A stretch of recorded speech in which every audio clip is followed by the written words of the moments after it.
Hello friends, welcome to our channel Noval Kumar. आज मैं आपके लिए सुप्रीम जादूगर एक्सप्लेन करने वाला हूँ। वीडियो को शुरू करने से पहले वीडियो को लाइक ज़रूर करें और चैनल को सब्सक्राइब करना बिल्कुल भी ना भूलें। लिन मू ने टेलीपोर्टेशन चैनल में एक पत्र मिलने की उम्मीद नहीं की थी। उसने वरिष्ठ जुकोंग से सुना था कि टेलीपोर्टेशन फॉर्मेशन का उपयोग करने के लिए स्पिरिट स्टोन्स की आवश्यकता होती है और एक छोटी वस्तु भेजने के लिए भी स्पिरिट स्टोन्स की एक बड़ी राशि की आवश्यकता होती है। उसने यह निर्धारित किया कि पत्र निश्चित रूप से मूल्यवान था, क्योंकि भेजने वाले ने इसे टेलीपोर्टेशन चैनल द्वारा भेजे जाने के योग्य माना था। लिन मू ने पत्र पर लगी मोम की सील को देखा और उसे परिचित पाया। पत्र पर मोम की सील में 3 कड़ा कॉल्ड्रन्स दर्शाए गए थे, जिसके ऊपर एक पियनी का फूल रखा था। The tri cauldron peony sect. Lin Mu बुदबुदाया। अचानक लिनमू के दिमाग में कुछ क्लिक हुआ और उसने घटनाओं को एक साथ जोड़ दिया। 4 वेसल्स रेस्टोरेशन पिल और स्पिरिट स्टोन्स दोनों ही ट्राई कॉल्ड्रन पियनी सेक्ट द्वारा भेजे गए थे। एकमात्र सवाल यह बचा था कि क्यों, जिसका उत्तर पत्र खोलने पर मिल जाता। लिनमू मोम की सील तोड़ने और पत्र खोलने ही वाला था कि वरिष्ठ जुकोंग की आवाज उसके दिमाग में गूंजी। सील मत खोलो, इस पर एक पहचान फॉर्मेशन लगा है जो भेजने वाले और शायद प्राप्त करने वाले को भी सचेत कर देगा। इसे रिंग में रख दो, मैं इसे खोलूंगा, जुकोंग बोला। लिनमू तुरंत रुक गया और वरिष्ठ जुकोंग की बात मानी। उसने पत्र को रिंग में रख दिया और वरिष्ठ जुकोंग के जवाब का इंतजार किया और 1 मिनट बाद उसे जवाब मिल गया। अब तुम इसे ले सकते हो, जुकोंग बोला। लिनमू ने देखा कि मोम की सील टूट चुकी थी और पत्र को अब खोला जा सकता था। उसने पत्र खोला और उसे पढ़ना शुरू किया। पत्र वुलिम शहर के मेयर वू शुन को संबोधित था। उसमें लिखा था, मेयर वू शुन, लापता 4 वेसल्स रेस्टोरेशन पिल्स के बारे में आपकी निरंतर रिपोर्टों के बावजूद पीक मास्टर ने बदलने की आपकी मांग को खारिज कर दिया है। उन्हें पूरा विश्वास है कि गोलियां भेज दी गई थी और आपके खिलाफ कोई साजिश नहीं है। जहां तक आपकी इस रिपोर्ट का सवाल है कि हमने गोलियों के बजाय एक पत्थर भेजा है, वे पूरी तरह से झूठी और निराधार हैं।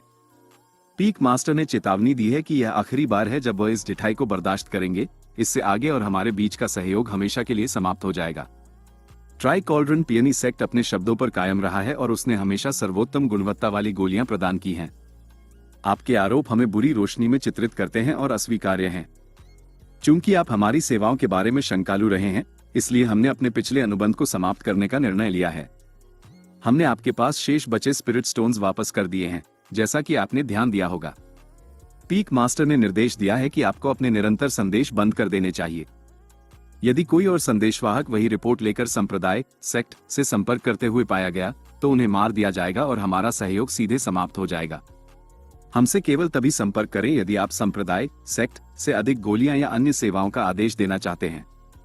पूरा पत्र पढ़ने के बाद लिनमू थोड़ा अवाक रह गया। वो जानता था कि केवल एक बहुत अमीर व्यक्ति ही 4 वेसल्स रेस्टोरेशन पिल्स खरीदने में सक्षम होगा, लेकिन उसने यह उम्मीद नहीं की थी कि वह व्यक्ति वुलिम शहर का मेयर होगा। लिनमू ने अनजाने में मेयर और ट्राई कॉल्ड्रन पियनी सेक्ट के बीच संघर्ष भी पैदा कर दिया था। इस संघर्ष का परिणाम भी उसे अच्छा नहीं लग रहा था। वो कल्पना नहीं कर सकता था कि आगे क्या होगा। उसने वह एक चीज ले ली थी जो इसे होने से रोक सकती थी, उसके हाथों में मौजूद पत्र। दुविधा में लग रहे लिनमू ने वरिष्ठ जुकोंग से सलाह मांगी, जिन्होंने उसे काफी त्वरित और संक्षिप्त उत्तर दिया। परेशान मत हो, जुकोंग ने कहा। हस्तक्षेप करना तुम्हारा काम नहीं है। उनकी नीति को वैसे ही आगे बढ़ने दो जैसे वह है। इसके अलावा तुम्हारे पास अभी ऐसा करने की क्षमता भी नहीं है, और यदि तुम अंततः उनके संपर्क में आते हो तो ये तुम्हारे लिए अच्छा नहीं होगा, जुकोंग ने आगे समझाया। लिनमू ने उनके शब्दों पर विचार किया और उन्हें सच पाया। ऐसी कोई संभावना नहीं थी कि वह उनसे संपर्क करेगा, और यदि वह ऐसा करता है तो इसका परिणाम शायद उसे नुकसान पहुंचाने में ही होगा। उसने अनजाने में मेयर की 2 कीमती चीजें चुरा ली थी, इसलिए उसे इसके बजाय छिपना चाहिए था। लिनमू ने फिर उस कारण के बारे में सोचा जिसके लिए मेयर ने 4 वेसल्स रेस्टोरेशन पिल्स खरीदी होंगी। स्पष्ट कारण किसी को ठीक करना होगा, लेकिन सवाल यह था कि किसे। वो जितना जानता था, मेयर का बड़ा परिवार नहीं था। उसकी केवल एक पत्नी और 2 बेटे थे। ये कुछ ऐसा था जिसे हर कोई जानता था और आम जानकारी थी। यदि उसने इतनी महंगी औषधीय गोली खरीदी तो वह किसी ऐसे व्यक्ति के लिए होनी चाहिए जिसकी वह परवाह करता है। यदि उसके परिवार से कोई घायल होता तो यह सार्वजनिक समाचार होता और हंगामा मच जाता। लेकिन फिर भी लिनमू को संदेह था। इसकी संभावना हो सकती थी कि उसके परिवार का कोई व्यक्ति घायल हो गया हो और इस जानकारी को जानबूझकर छिपाया गया हो। सबसे संभावित व्यक्ति मेयर का बड़ा बेटा होगा। लिनमू उसका नाम नहीं जानता था, लेकिन जानता था कि वह राज्य की सेना का हिस्सा था। यदि वह किसी मिशन पर घायल हो गया हो तो शायद इसीलिए मेयर ने इसे छिपाना चुना, क्योंकि यह उसके लिए हानिकारक हो सकता था। उसने ये भी सोचा कि क्या ये दूसरा बेटा हो सकता है, लेकिन इस पर संदेह था, क्योंकि दूसरे बेटे के बारे में ज्यादा जानकारी नहीं थी, सिवाय इसके कि वह एक एकांत प्रिय विद्वान था जो अपने ही मैनर में बंद रहता था। लोग ये भी नहीं जानते थे कि उसने साथ रहने के बजाय मेयर के मैनर से दूर रहने का विकल्प क्यों चुना। अनजाने में लिन मू जंगल पहुंच गया था, जबकि वह अपने विचारों में खोया हुआ था। अपने विचारों को विराम देते हुए लिन मू ने अपना कल्टीवेशन सत्र शुरू किया। उसने 4 घंटे तक कल्टीवेशन किया, जिसके बाद उसने अपने डैंशन का अवलोकन किया और पाया कि उसकी स्पिरिट ची की अधिकतम क्षमता 750 विस्प तक पहुंच गई थी। इसके बाद लिन मू ने दोपहर का भोजन बनाया और खाया। फिर उसने अपनी सीमा बढ़ाने के प्रयास में अपनी स्पिरिट सेंस को परिष्कृत किया। जब रात हुई तो लिन मू शहर लौट आया और सो गया। जब वो स्लीपस्केप में था, उसने पक चुके स्पिरिट एप्पल को तोड़ लिया। अब उसके पास आपात स्थिति के लिए भंडार में 3 स्पिरिट एप्पल्स थे। लिन मू ने 1000 आर्मामेंट ब्लेड स्क्रिप्चर के अनुसार अभ्यास किया और सुबह उठ गया। अपना नाश्ता करने के बाद लिन मू ने जिंग वेज एम्पोरियम को देखने का फैसला किया, लेकिन जब वो वहां पहुंचा तो उसने पाया कि वह गली जहां वह स्थित था वहां नहीं थी। वरिष्ठ ज़ुकोंग, क्या गली अभी भी कंसीलिंग फॉर्मेशन द्वारा छिपी हुई है? लिन मू ने पूछा। नहीं, ऐसा लगता है कि सुरक्षा बढ़ा दी गई है। ऐसा लगता है कि अब उस पर एक सीलिंग फॉर्मेशन भी लगाया गया है, ज़ुकोंग बोला। दुकान न मिलने पर लिन मू अपनी दिनचर्या में वापस आ गया। 2 सप्ताह पलक झपकते ही बीत गए। तापमान और भी गिर गया था और हल्की बर्फबारी भी हुई थी। इन 2 हफ्तों में लिन मू सुबह उठता, खाता, कल्टीवेशन करता, अपनी स्पिरिट सेंस को परिष्कृत करता और हथियारों के मैनुअल के साथ प्रशिक्षण लेता। कभी कभी बोर होने पर वह शिकार करने के लिए बाहर निकल जाता। उसने अपने शिकार के दौरान 2 स्पिरिट बीस्ट्स का भी सामना किया था, जिनमें से एक का शिकार करने में वह सक्षम था, जबकि दूसरे का नहीं, क्योंकि एक मर्सनरी टीम पहले से ही उसके पीछे थी। रातों रात शहर बर्फ की एक पतली परत से ढक जाता, जबकि दोपहर में वह पिघलकर गायब हो जाता। लोग सोच रहे थे कि पाले फ्रॉस्ट की पहली लहर कब शुरू होगी, क्योंकि वे इसके लिए आवश्यक तैयारियों के बारे में सोच रहे थे। जैसे ही पाले फ्रॉस्ट की लहर चलती है, शहर की पूरी जनसांख्यिकी बदल जाती है। शिकारी शहर वापस आ जाते हैं और जंगल एक निषिद्ध क्षेत्र बन जाता है। नदियां और जलधाराएं रातों रात जम जाती हैं, जबकि जंगल के जानवर और जीव गहराई में चले जाते हैं। इस मौसम में जंगल में केवल सबसे मजबूत हिंसक जीव और स्पिरिट बीस्ट ही घूमते हैं, जिससे यह एक अत्यंत खतरनाक स्थान बन जाता है। लिन मू ने देखा कि जबकि शिकारियों ने जंगल जाना बंद कर दिया था, मर्सनरीज वही थे और अभी भी बिना आराम के शिकार कर रहे थे। 1 और हफ्ता बीत गया और पाले फ्रॉस्ट की लहर आखिरकार आ गई। शहर टखने तक गहरी बर्फ से ढका हुआ था और ठंडी हवाएं चल रही थी। लोगों ने भोजन और आवश्यक वस्तुओं का स्टॉक कर लिया था, जबकि शहर के प्रमुख ने आधिकारिक तौर पर उत्तरी जंगल को निषिद्ध क्षेत्र घोषित कर दिया था। इसी दिन त्रासदी हुई। लिन मू अभी सोकर उठा ही था और हॉल में नाश्ता करने नीचे आया था जब उसने वहां बैठे मर्सनरीज के गंभीर चेहरे देखे। उसने उस मर्सनरी को देखा जिससे वह परिचित था, यान झोंग, और पूछताछ करने के लिए उसके पास गया। भाई यान झोंग, क्या हुआ? सब इतने तनावपूर्ण क्यों लग रहे हैं? लिन मू ने पूछा। यान झोंग, जो अपने विचारों में खोया था, उसने अपने चावल के कटोरे से ऊपर देखा और लिन मू को वहां खड़ा देखा। कुछ भयानक हुआ है। एक सच में डरावना स्पिरिट बीस्ट प्रकट हुआ है, यान झोंग बोला। लेकिन ये कुछ नया नहीं है। सर्दियों के दौरान स्पिरिट बीस्ट काफी सक्रिय हो जाते हैं और अक्सर इधर उधर घूमते रहते हैं, लिन मू ने उत्तर दिया। ये बहुत बुरा था। कल पूरी तरह से कल्टिवेटर्स से बनी मर्सनरीज की एक एलीट टीम गायब हो गई। यह एशन क्लोक मर्सनरी कंपनी से संबंधित थी, जिसे इस क्षेत्र की सबसे मजबूत मर्सनरी कंपनी माना जाता है, यान झोंग बोला और एक पल के लिए रुका, जैसे कि उसके लिए बोलना मुश्किल हो। यान झोंग को इस तरह देखकर लिन मू थोड़ा खोया हुआ महसूस करने लगा। वह हैरान था कि मर्सनरीज इस बात से इतने उदास क्यों होंगे, क्योंकि यह उनके व्यवसाय की लाइन में अक्सर होने वाली बात थी। ये तब हुआ जब यान झोंग ने बोलना फिर से शुरू किया, तब वो समझ पाया कि क्यों। यान झोंग ने फिर से बोलने से पहले एक गहरी सांस ली। एशन क्लोक मर्सनरी कंपनी की एलीट टीम अन्य एलीट टीम्स की तरह नहीं थी। ये बड़ी थी, बहुत बड़ी, यान झोंग बोला। ये सुनकर लिन मू तनाव में आ रहा था, इसलिए उसने पूछने से पहले थूक निकला। टीम में कितने लोग थे? 80 मर्सनरीज, यान झोंग ने उत्तर दिया। सभी कल्टिवेटर्स? लिन मू ने पूछताछ की। हाँ, सभी कल्टिवेटर्स, यान झोंग ने सिर हिलाते हुए जवाब दिया। लिन मू थोड़ी देर के लिए चुप हो गया, क्योंकि वह स्थिति पर विचार कर रहा था। वे कैसे पाए गए? लिन मू ने पूछा। लिन मू समझ गया था कि वह स्थिति के बारे में जितना अधिक जानेगा, उसके लिए उतना ही बेहतर होगा। वो इस पूरे समय जंगल में स्पिरिट बीस्ट का शिकार कर रहा था, लेकिन अब जब जंगल में एक मजबूत और खूंखार स्पिरिट बीस्ट घूम रहा था तो उसे अपनी योजनाओं को बदलना पड़ सकता है। एशन क्लोक मर्सनरीज ने रात में देर से एक खोज दल भेजा जब एलीट टीम वापस नहीं लौटी। उन्होंने पूरी रात खोजा लेकिन फिर भी उन्हें नहीं ढूंढ सके। केवल 4 घंटे पहले ही उन्होंने उन्हें पाया, या कहें कि उनके अवशेषों को। यान झोंग ने उत्तर दिया। अवशेष?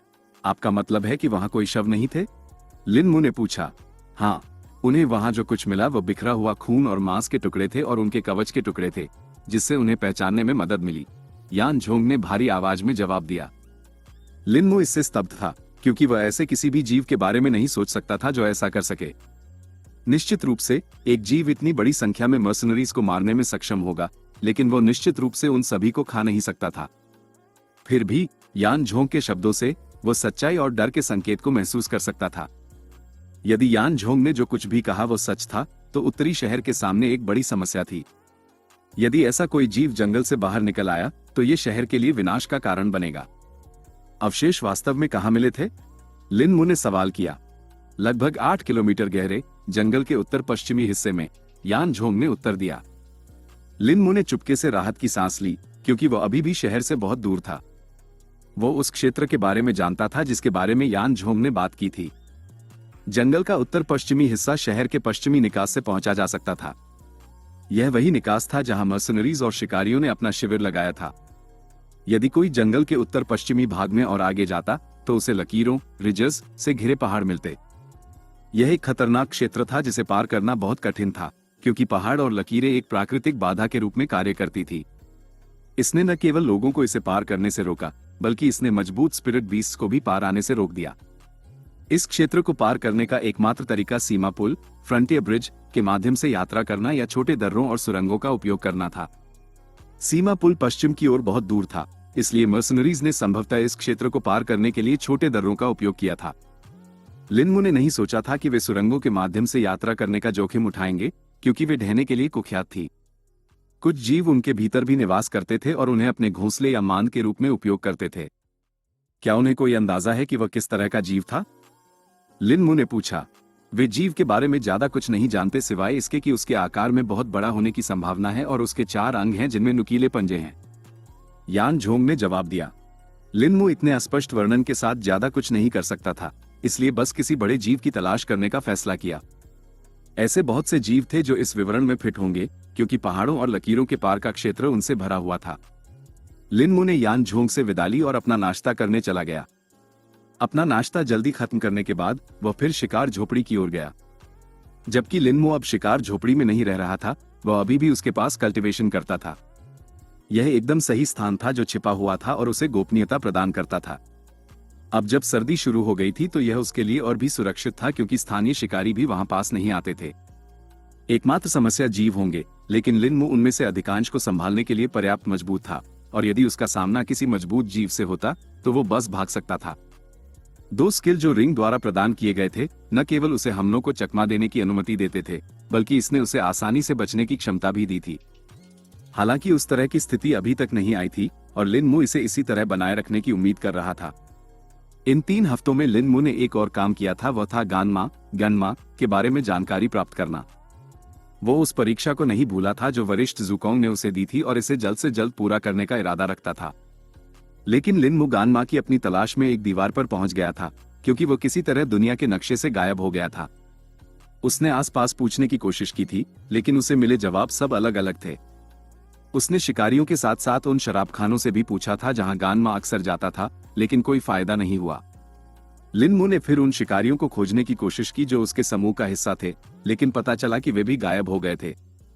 कुछ लोगों ने कहा कि वह शिकार करने के लिए जंगल गया था, लेकिन अब जब सर्दी शुरू हो गई थी तो उसे वापस आ जाना चाहिए था। लिन मू ने यह भी सुना कि गानमा इसके बजाय किसी कारण से वुलिम शहर चला गया था। उसने इसके बारे में सोचा, लेकिन इसका कोई कारण नहीं समझ सका। सूरज बादलों के पीछे छिपा था और ठंडी हवा चल रही थी। दोपहर से थोड़ा बाद का समय था जब लिन मू में एक बदलाव देखा जा सकता था। ऊर्जा की एक हल्की लहर उसके शरीर से निकली और धीरे धीरे गायब हो गई। लिन मू ने अपनी आंखें खोली, जो खुशी से चमक रही थी। वह अभी अभी ची रिफाइनिंग रैल्म के मिड स्टेज पर पहुंचा था। उसने अपने डैंशन का अवलोकन किया और देखा कि उसका आधा हिस्सा अब स्पिरिट ची से भरा हुआ था। लेकिन जिस चीज ने उसे आश्चर्यचकित किया वो स्पिरिट ची विस्प्स की वास्तविक मात्रा थी। लिन मू ने स्पिरिट ची विस्प्स की संख्या गिनी और पाया कि उसके डैंशन में 1000 विस्प्स के बजाय वास्तव में स्पिरिट ची के 11-12 विस्प्स थे। इससे पहले जब उसने कल्टीवेशन शुरू किया था तो उसने अपने डैंशन की अधिकतम क्षमता 2000 विस्प्स होने का अनुमान लगाया था, जिसका आधा 1000 विस्प्स होगा। किसी तरह रास्ते में लिन मू के डैंशन की अधिकतम क्षमता बढ़ गई थी। उसने अपने पूरे डैंशन को महसूस करने की कोशिश की, लेकिन पाया कि यह पहले की तरह ही आकार का लग रहा था। ये सोचकर कि शायद उसने उस समय गलती की होगी, लिन मू ने इस विचार को अपने दिमाग के पीछे धकेल दिया। ज़ुकोंग लिन मू की प्रगति को बारीकी से देख रहा था और जानता था कि उसके साथ वास्तव में क्या हो रहा है। वो पहले से ही जानता था कि रिंग सूक्ष्म रूप से लिन मू के शरीर, फिजिक के विकास को प्रभावित कर रही थी, लेकिन उसे नहीं पता था कि किस हद तक। लिन मू के ची रिफाइनिंग रेल्म के मिड स्टेज पर पहुंचने ने उसे एक माप दे दिया था। यदि लिन मू इसी गति से कल्टीवेशन करना जारी रखता है तो ज़ुकोंग ने अनुमान लगाया कि जब वो ची रिफाइनिंग रेल्म के लेट स्टेज पर पहुंचेगा तो उसके डैंशन की अधिकतम क्षमता 3000 स्पिरिट ची विस्प से अधिक बढ़ने की संभावना थी। उसके डैंशन के आकार में वृद्धि लिन मू की कल्टीवेशन प्रगति को धीमा कर देगी, लेकिन यह उसकी समग्र ची को भी बढ़ाएगी। ज़ुकोंग ने अनुमान लगाया कि जब लिन मू अंततः कोर कंडेंसेशन रेल्म में पहुंचेगा तो उसके पास संभवतः उतनी ही स्पिरिट ची होगी जितनी एक नैसेंट सोल रेल्म के कल्टीवेटर के पास होती है। लिन मू ने अपने शरीर के माध्यम से दौड़ती हुई महत्वपूर्ण ऊर्जा, वाइटल एनर्जी को महसूस किया और देखा कि यह एक टूटने के बिंदु पर पहुंच गई है। उसने अनुमान लगाया कि वह शायद किसी भी क्षण बॉडी टेम्परिंग रेल्म के 11वें चरण में पहुंच जाएगा। लिन मू ने अपनी स्पिरिट सेंस पर ध्यान केंद्रित किया और उसे चारों ओर फैलाया। 3 हफ्तों के दौरान लिन मू की स्पिरिट सेंस 5 मीटर की सीमा तक बढ़ गई थी। वो हर दिन अपनी स्पिरिट सेंस का कल्टीवेशन और उसे परिष्कृत कर रहा था। शायद अगर उसने अपनी स्पिरिट सेंस को परिष्कृत नहीं किया होता तो लिन मू बहुत पहले ही ची रिफाइनिंग के मिड स्टेज पर पहुंच गया होता। भले ही लिन मू जानता था कि वह अपनी स्पिरिट सेंस के परिष्करण को रोककर अगले चरण में तेजी से पहुंच सकता है, लेकिन उसने ऐसा नहीं करना चुना। वो अपनी स्पिरिट सेंस की सीमा को कम से कम 10 मीटर तक बढ़ाने के लिए दृढ़ था, जो दूसरे स्किल ब्लिंक की अधिकतम टेलीपोर्टेशन सीमा भी थी। वरिष्ठ ज़ुकोंग ने लिन मू को यह भी बताया था कि कल्टीवेशन की अपनी गति को स्थिर करके वह केवल अपनी भविष्य की प्रगति में मदद कर रहा था। उसकी नींव अधिक स्थिर हो जाएगी क्योंकि उसका शरीर स्पिरिट ची की बढ़ी हुई मात्रा के अनुकूल हो जाएगा। लिन मू ने आधी रात तक कल्टीवेशन किया और तभी रुका जब उसकी स्पिरिट ची घटकर 200 विस्प्स रह गई। इसके बाद वो शहर लौट आया और अपना रात का खाना खाने के लिए सराय गया। लेकिन जब वो सराय की ओर चल रहा था, आंखों की एक जोड़ी अंधेरे में छिपी उसे देख रही थी। लिन मू ने सराय के भीतर कदम रखा और जो आंखें उसे देख रही थी वे गायब हो गईं। इस घटना से पूरी तरह अनजान लिन मू रात का खाना खाने गया। 1 घंटे के बाद वह अपने कमरे में लौट आया और स्पिरिट ची की शेष मात्रा की भरपाई की। जब वो काम पूरा हो गया तो लिन मू बिस्तर पर लेट गया और स्लीपस्केप में प्रवेश किया। जैसे ही वो स्लीपस्केप में प्रकट हुआ, उसने अपने सामने स्पिरिट एप्पल का पेड़ देखा। उसने उसे देखा और उसमें एक बदलाव पाया। उस पर 3 स्पिरिट एप्पल्स लटके हुए थे, एक पका हुआ और 2 कच्चे। हफ्तों से लिन मू पेड़ से पके हुए स्पिरिट एप्पल्स तोड़ रहा था और उन्हें रिंग में जमा कर रहा था। उसने स्पिरिट एप्पल्स की पर्याप्त मात्रा जमा कर ली थी और अधिकांश आपात स्थितियों के लिए तैयार होगा। लिन मू केवल एक ही कारण सोच सकता था कि स्पिरिट एप्पल्स की संख्या क्यों बढ़ गई थी, उसका ची कंडेंसेशन रेल्म के मिड स्टेज पर पहुंचना। वरिष्ठ ज़ुकोंग ने उसे पहले ही बता दिया था कि गार्डन ऑफ कर्मा अपने मालिक के साथ साथ विकसित होगा। इस प्रकार इस ज्ञान के साथ उसके पास भविष्य में और अधिक चीजों की प्रतीक्षा करने के लिए थी। लिन मू ने फिर 1000 आर्मामेंट ब्लेड स्क्रिप्चर के साथ अभ्यास करना शुरू किया और खुद को उसमें तल्लीन कर लिया। कुछ घंटों बाद उसने अपने दिमाग में वरिष्ठ ज़ुकोंग की आवाज सुनी, जिसने उसे रुकने के लिए प्रेरित किया। फिर उसने वरिष्ठ ज़ुकोंग को रिंग से बाहर निकाला। जैसे ही ज़ुकोंग स्लीपस्केप में प्रकट हुआ, वह इसका निरीक्षण करने के लिए उड़ गया। वो कुछ सेकंड बाद अपना सर्वेक्षण पूरा करके लौटा। वो लिन मू के सामने तैरने लगा और बोला, तो इसने अब थोड़ा विकसित होना शुरू कर दिया है। हाँ, इसने किया है। स्पिरिट एप्पल्स की संख्या 1 बढ़ गई है, लिन मू ने उत्तर दिया। सिर्फ इतना ही नहीं, इसका क्षेत्रफल भी बहुत कम मात्रा में बढ़ गया है, ज़ुकोंग ने जोड़ा। लिन मू थोड़ा हैरान था लेकिन समझ गया। वरिष्ठ ज़ुकोंग की इंद्रियां उससे कहीं अधिक मजबूत थीं और सूक्ष्म परिवर्तनों को भी ढूंढ सकती थी जो उससे छिपे हुए थे। फिर वह बैठ गया और वरिष्ठ ज़ुकोंग के अपना पाठ शुरू करने का इंतजार करने लगा। लिन मू स्लीपस्केप में हर दिन वरिष्ठ ज़ुकोंग से डाउ स्क्रिप्ट सीख रहा था। हालांकि वह हर दिन पढ़ाई करता था, फिर भी उसके लिए डाउ स्क्रिप्ट सीखना मुश्किल था। वरिष्ठ ज़ुकोंग ने उसे समझाया था कि डाउ स्क्रिप्ट केवल अक्षरों को पढ़ने के बारे में नहीं थी। अक्षरों में उससे कहीं अधिक इरादे, इंटेंट और अर्थ थे जितना वो समझता था। इस प्रकार उसके लिए एक अक्षर भी सीखने में लंबा समय लगा। अब तक उसने बमुश्किल 7 अक्षर सीखे थे और उन अक्षरों की समझ भी उसके लिए अभी अधूरी थी। वो उन्हें पढ़ने में सक्षम था और इसके अर्थ के कुछ हिस्से को समझता था, लेकिन इरादा इंटेंट अभी भी धुंधला था। बहुत सारे चर थे जो डाउ स्क्रिप्ट के उपयोग को प्रभावित करते थे। यही कारण था कि इसे सीखना उसके लिए इतना कठिन था। वरिष्ठ ज़ुकोंग ने उसे बताया था कि डाउ स्क्रिप्ट ही एकमात्र सार्वभौमिक लेखन लिपि थी जिसे ब्रह्मांड की हर प्रजाति द्वारा समझा जा सकता था। लिन मु इससे मंत्रमुग्ध था और उसने वरिष्ठ ज़ुकोंग से पूछा कि यह कैसे संभव है यदि उन्हें सिखाने वाला कोई नहीं है। वरिष्ठ ज़ुकोंग ने समझाया कि डाउ स्क्रिप्ट वास्तव में किसी व्यक्ति द्वारा नहीं बनाई गई थी, बल्कि हेवनली डाउ की एक प्राकृतिक रचना थी। उसने लिन मु को बताया कि कोई भी प्रजाति इसे पढ़ने में सक्षम होगी जब वे पर्याप्त उच्च कल्टीवेशन रेल्म तक पहुंच जाएंगे। डाउ स्क्रिप्ट अक्सर प्राकृतिक खजानों और कीमती सामग्रियों पर मौजूद होती थी। ये स्वयं डाउ की छाप थी। इस प्रकार यह व्यक्ति को इसे सीखने में सक्षम बनाएगी यदि वे इसे समझने और सीखने में पर्याप्त समय व्यतीत करते हैं। डाउ स्क्रिप्ट का हेवनली डाउ से सीधा संबंध ही इसे फॉर्मेशन के निर्माण, औषधीय गोलियों के शोधन, स्पिरिट टूल्स के निर्माण और तकनीकों के निर्माण में इतना महत्वपूर्ण बनाता था। लिन मु को पर्याप्त डाउ स्क्रिप्ट सीखने में अभी भी लंबा समय लगेगा जिससे वह लॉस्ट इमॉर्टल की विरासत से सीख सके। अधिक समय बीत गया और लिन मु जाग गया। वो खड़ा हुआ और खिड़की के बाहर देखा। बाहर बर्फ गिर रही थी और शहर बर्फ की एक मोटी चादर से ढका हुआ था। बाहर चल रहे लोगों को देखकर लिन मु अनुमान लगा सकता था कि बर्फ कम से कम 6 इंच गहरी थी। हालांकि इस तरह की बर्फ उसे परेशान नहीं करेगी, लेकिन आम लोगों के बारे में ऐसा नहीं कहा जा सकता था क्योंकि उनमें ठंड के प्रति वैसी प्रतिरोधक क्षमता और उसके जैसी उच्च शक्ति नहीं थी। 1 मिनट बाद उसने बर्फ साफ करने वालों की टीम को गुजरते हुए देखा। बर्फ साफ करने वाले फावड़ों और अन्य उपकरणों से लैस थे जिससे उन्हें सड़कों से बर्फ साफ करने में मदद मिलती थी। हालांकि सबसे ज्यादा ध्यान खींचने वाले बर्फ के हल, स्नो प्लाउज थे जिन्हें घोड़ों द्वारा खींचा जा रहा था। हालांकि यह पूरी सड़क को कवर नहीं कर सका, लेकिन इसने फिर भी बर्फ साफ करने वालों के कार्यभार को कम कर दिया। काफी देख लेने के बाद लिन मु अपना नाश्ता बनाने और खाने के लिए नीचे गया। वह हॉल में गया और देखा कि यह आश्चर्यजनक रूप से खाली था। अधिकांश मर्सनरीज जिन्हें इस समय यहां उपस्थित होना चाहिए था, वे भगवान जाने कहां गायब हो गए थे। एकमात्र लोग जो वर्तमान में वहां बैठे थे वे अन्य शिकारी और नियमित लोग थे। एक क्लर्क ने लिन मु को देखा और उसके पास आया। क्या आपको कुछ चाहिए, श्रीमान? क्लर्क ने पूछा। सराय का हर क्लर्क अब लिन मु के बारे में जानता था और यह भी जानता था कि वह एक कल्टिवेटर है, इसलिए वे उसके प्रति हमेशा सम्मानित और विनम्र रहते थे। सराय के अन्य संरक्षक इस पर आश्चर्यचकित हुआ करते थे, लेकिन अब इसके काफी अभ्यस्त हो गए थे। हॉल इतना खाली क्यों है? लिन मु ने सवाल किया। पिछली रात जो हुआ उसके बाद मर्सनरीज को आपातकालीन बैठक के लिए बुलाया गया था, क्लर्क ने उत्तर दिया। क्लर्क की बात सुनकर लिन मु के पेट के निचले हिस्से से एक निराशाजनक एहसास होने लगा। पिछली रात क्या हुआ? लिन मु ने पूछा। आपने नहीं सुना? पिछली रात पूरा शहर हंगामे में था। पिछली रात मर्सनरीज की 2 टीमें अपने शिविर से गायब हो गईं, क्लर्क ने जवाब दिया। 2 टीमें? कुल मिलाकर कितने लोग थे? लिन मु ने अधीरता से सवाल किया। लगभग 15 लोग, क्लर्क ने उत्तर दिया। क्या किसी ने उन्हें नहीं देखा? शिविर में सैकड़ों लोग हैं, लिन मु ने कहा। यही कारण है कि सभी लोग डरे हुए हैं। वे इतने सारे लोगों के बीच से किसी तरह गायब हो गए और कोई नहीं जानता कि कैसे या क्यों। एक और बात यह थी कि 15 मर्सनरीज में से 3 कल्टिवेटर्स थे, क्लर्क ने जवाब दिया। लोग डरे हुए हैं, इसलिए शहर के प्रमुख ने सभी को सावधान रहने और यथासंभव अपने घरों के अंदर रहने की सलाह दी है, क्लर्क ने जोड़ा। यह सुनकर लिन मु विचारों में खो गया।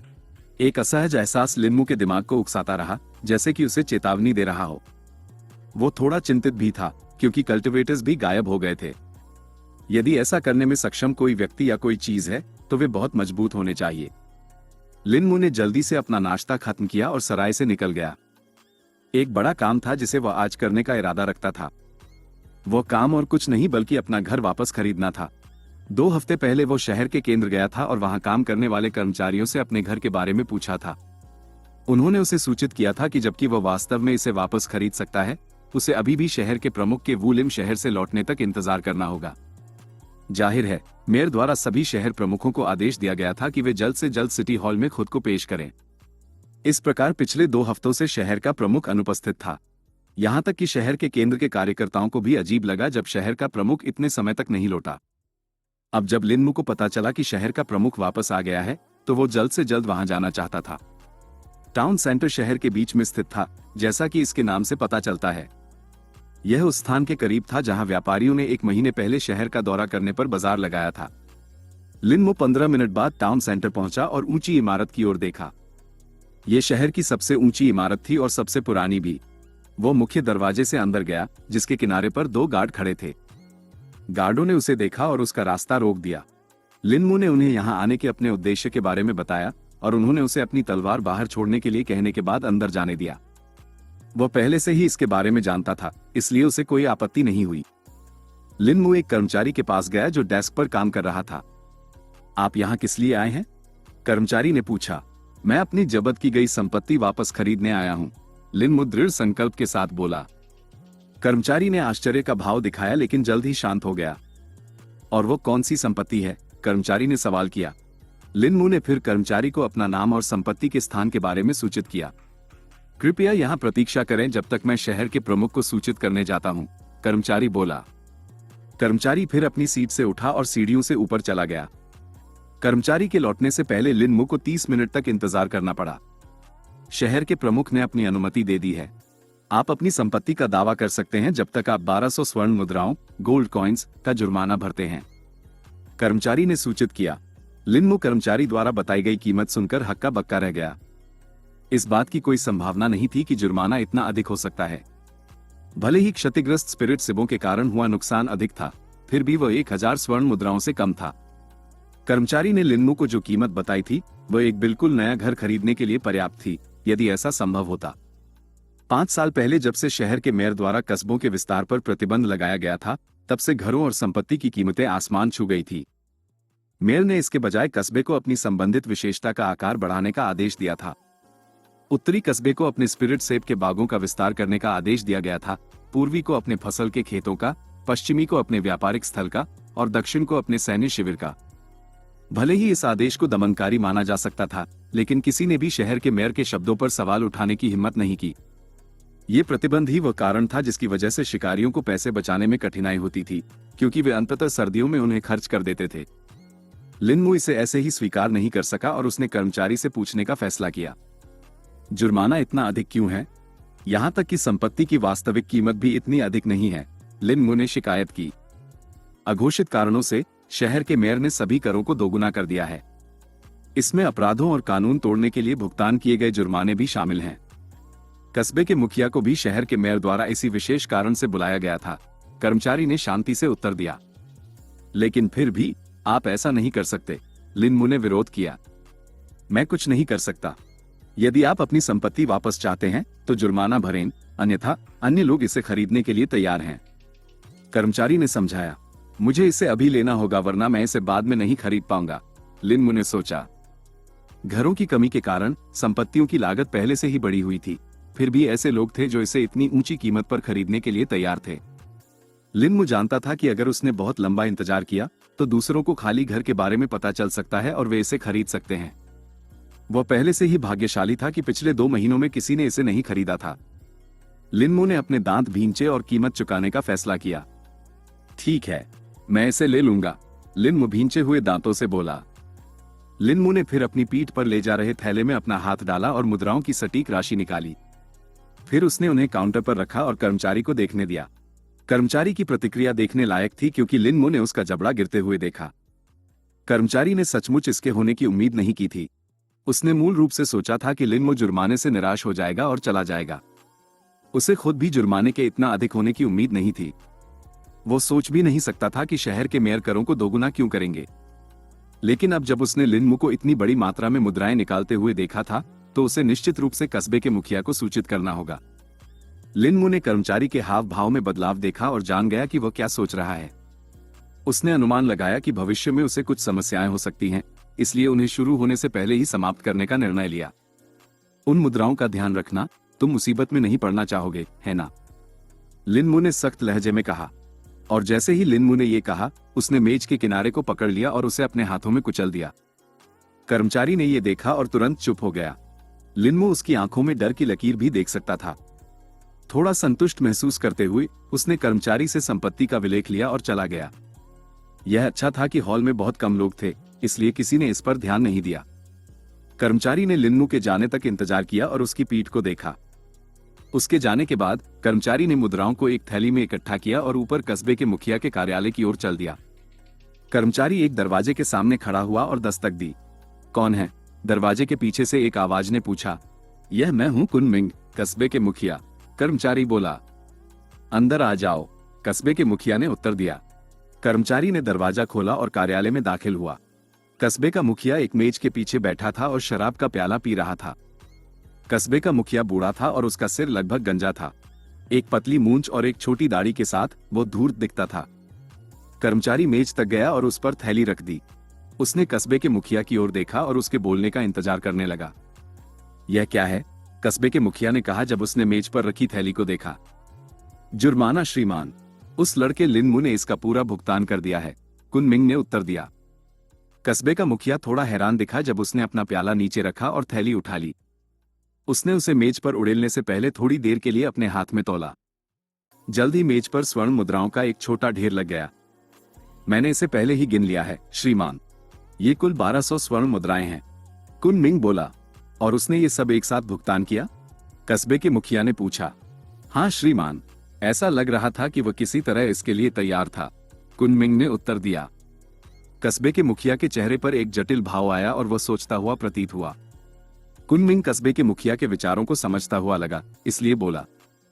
वो लड़का लिनमू एक कल्टिवेटर है श्रीमान, उसने जाने से पहले मुझे थोड़ी चेतावनी दी थी, कुनमिंग बोला। क्या तुम्हें यकीन है? कस्बे के मुखिया ने पूछा। हाँ श्रीमान, वो थोड़े से प्रयास से मेरी मेज को कुचलने में सक्षम था, कुनमिंग ने उत्तर दिया। कस्बे के मुखिया के चेहरे पर एक उलझन भरा भाव आया और उसने अपना हाथ हिलाया, कुनमिंग को जाने का इशारा किया। कर्मचारी के कार्यालय से जाने के बाद कस्बे के मुखिया ने एक दराज खोला और कागज की एक शीट निकाली।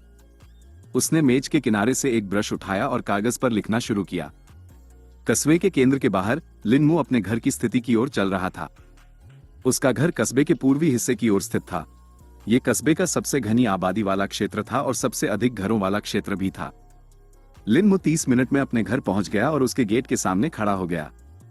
गेट पर एक ताला लगा था और साथ ही चर्मपत्र का एक टुकड़ा था जिस पर सील लिखा था। लिनमू ने एक छोटी चाबी निकाली जो उसे विलेक के साथ मिली थी और ताला खोल दिया। फिर उसने गेट से चर्मपत्र फाड़ दिया और अंदर चला गया। लिनमू के घर में एक आंगन था जिसमें रहने के कमरे स्थित थे, साथ ही 3 बेडरूम और एक रसोई घर था। यह एक पुराने शैली का घर था जो इस क्षेत्र में आम था। आंगन में कुछ पेड़ और पौधे थे, साथ ही लिनमू के लिए अपने स्किल्स का अभ्यास करने के लिए पर्याप्त जगह थी। उसने अपनी आंखों में पुरानी यादों के साथ चारों ओर देखा और उदास महसूस किया। केवल 2 महीने से थोड़ा अधिक समय हुआ था, फिर भी उसे ऐसा लगा जैसे साल बीत गए हों। जगह उसे जानी पहचानी लग रही थी, फिर भी थोड़ी अलग, शायद इसलिए क्योंकि वह इतने सारे जीवन परिवर्तनकारी बदलावों से गुजरा था। लिनमू ने आंगन देखा जो सूखे पत्तों से भरा था और दरवाजों पर धूल जम गई थी। उसने अपने कमरे का दरवाजा खोला और हवा में धूल तैरते हुए देखी। चारों ओर देखते हुए उसने लगभग खाली कमरा देखा। ज्यादातर कीमती सामान पहले ही बेच दिया गया था जब उसकी मां पिछले साल प्लेग के दौरान बीमार पड़ गई थी। इसलिए उसके पास घर में बहुत अधिक फर्नीचर नहीं था। वहां केवल कुछ बिस्तर, मेज और कुर्सियां थी और कुछ भी नहीं बचा था। हालांकि लिनमू के लिए सबसे मूल्यवान चीज उसके माता पिता और उसके पूर्वजों की कब्रें थी। वह अपने घर के पिछवाड़े में गया और कब्रों के पास घुटनों के बल बैठ गया। जमीन पर 8 कब्रें चिन्हित थीं। उनमें से 2 उसके माता पिता की थी, जबकि बाकी उसके दादा दादी और उनके पहले आए पूर्वजों की थी। लिनमू के परिवार में हर पीढ़ी में हमेशा एक ही बच्चा होता था, इसलिए वहां बहुत अधिक कब्रें नहीं थी। आमतौर पर जिस महिला की शादी कबीले में होती थी उसकी कब्र कब्रिस्तान में नहीं होती थी। मरने पर उसे उसके अपने कबीले में वापस भेज दिया जाता था।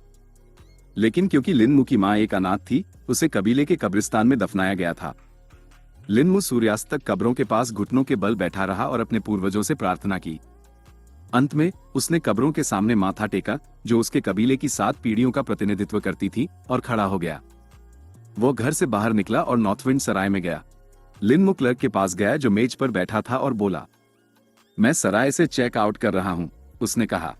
क्लर्क थोड़ा उलझन में दिखा लेकिन सिर हिलाया। उसने लिनमू से लकड़ी की प्लेट वापस करने को कहा और फिर उसे 2 स्वर्ण मुद्राएं वापस कर दी। लिनमू ने मुद्राएं ली और सराय छोड़ने से पहले उन्हें अपनी थैली में रख लिया।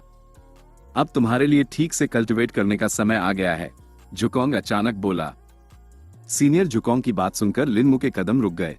अब जब तुम्हारा पितृ कर्तव्य पूरा हो गया है तो अब तुम अपनी कल्टिवेशन पर ध्यान केंद्रित कर सकते हो। जहां तक उस परीक्षण की बात है जो मैंने तुम्हें दिया था, तुम उसे जब चाहो तब पूरा कर सकते हो, क्योंकि ऐसा लगता है कि तुम्हारा लक्ष्य गायब हो गया है, जुकोंग बोला। लिनमू ने मन ही मन सिर हिलाया और सीनियर जुकोंग की बातों से सहमत हुआ। अपने माता पिता और पूर्वजों को सम्मान देने के बाद वह वास्तव में पहले की तुलना में बहुत हल्का महसूस कर रहा था। उसके दिमाग से एक अदृश्य बोझ हट गया था, जिससे वह स्वतंत्र महसूस कर रहा था। लिनमू अपने घर लौटा और अपने कमरे में बैठ गया। बैठकर उसने अपना कल्टीवेशन सत्र शुरू किया। हॉट सेविंग सूक्त, सेवरिंग हार्ट सूत्र का जाप करने से उसकी भावनाएं खाली हो गई थी, जिससे वो उन चीजों को महसूस करने में सक्षम हो गया जिन्हें वो सामान्य रूप से नहीं कर पाता। तो दोस्तों, उम्मीद है आपको ये ऑडियो सीरीज़ पसंद आ रही होगी। अगर आपको वीडियो अच्छी लगे तो वीडियो को लाइक ज़रूर करें और हमारे चैनल नवल कुमार को सब्सक्राइब करना बिल्कुल भी ना भूलें। तो चलिए वीडियो को कंटिन्यू करते हैं। लिनमू स्पिरिट क्यूई, स्पिरिट ची के प्रति अपनी संवेदनशीलता में अंतर देख सकता था। अपने पितरी कर्तव्य की पूर्ति के बाद यह एक बार फिर थोड़ी बढ़ गई थी। वो समझ गया कि इसका कारण उसके पितरी कर्तव्य की पूर्ति थी, लेकिन वो समझ नहीं सका कि क्यों। शायद यही कारण है कि कल्टीवेशन संप्रदायों के शिष्यों को संप्रदायों में प्रवेश करते समय धर्मनिरपेक्ष दुनिया से अपने संबंध तोड़ने का आदेश दिया जाता है। लिनमू मन ही मन बुदबुदाया। सीनियर जुकोंग ने उसकी बुदबुदाहट सुन ली थी, क्योंकि वह उसके दिमाग में बोला, तुम इस पहलू में सही हो। एक कल्टीवेटर के धर्मनिरपेक्ष संबंध उनके दिमाग पर भारी पड़ते हैं, जिससे उनकी कल्टीवेशन की प्रगति धीमी हो जाती है। महान मार्ग, ग्रैंड डाओ के असंख्य पथों पर चलने के योग्य होने के लिए उन्हें तोड़ना एक आवश्यकता है, जुकोंग ने समझाया। लिनमू सीनियर जुकोंग की बातों से गहराई से प्रभावित हुआ। ऐसा लगा जैसे उसके भीतर कुछ ऐसा था जो उसके विचारों के साथ गूंज रहा था। फिर उसने अपने पितरी कर्तव्य को पूरा करने के बाद महसूस की गई मुक्ति की भावना के बारे में सोचा और उसे सीनियर जुकोंग के शब्दों से जोड़ा। लिनमू ने महसूस किया कि मुक्ति की भावना कुछ वैसी ही थी जैसा उसने पहले महसूस किया था। अनजाने में जब वो इस विचार की प्रक्रिया में गया तो उसने हॉट सेविंग सूक्त का जाप करना बंद कर दिया था। इसके बजाय उसने हृदय शांत करने वाले सूक्त, कामिंग हार्ट सूत्र का जाप करना शुरू कर दिया था। लिनमू ने अब जो ग्रहण किया वह हृदय शांत करने वाले सूक्त द्वारा प्रदान की गई शांति थी।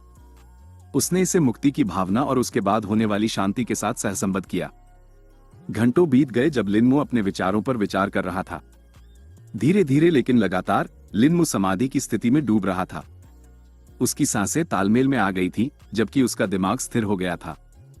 ज्ञानोदय, एनलाइटनमेंट की एक लहर ने लिनमू के पूरे अस्तित्व को भर दिया, क्योंकि 1000 भिक्षुओं के मंत्रों ने उसके दिमाग को भर दिया। उनके गूढ़ और अस्पष्ट मंत्र उसे समझ में आने लगे और वो उनके अर्थों को समझने लगा।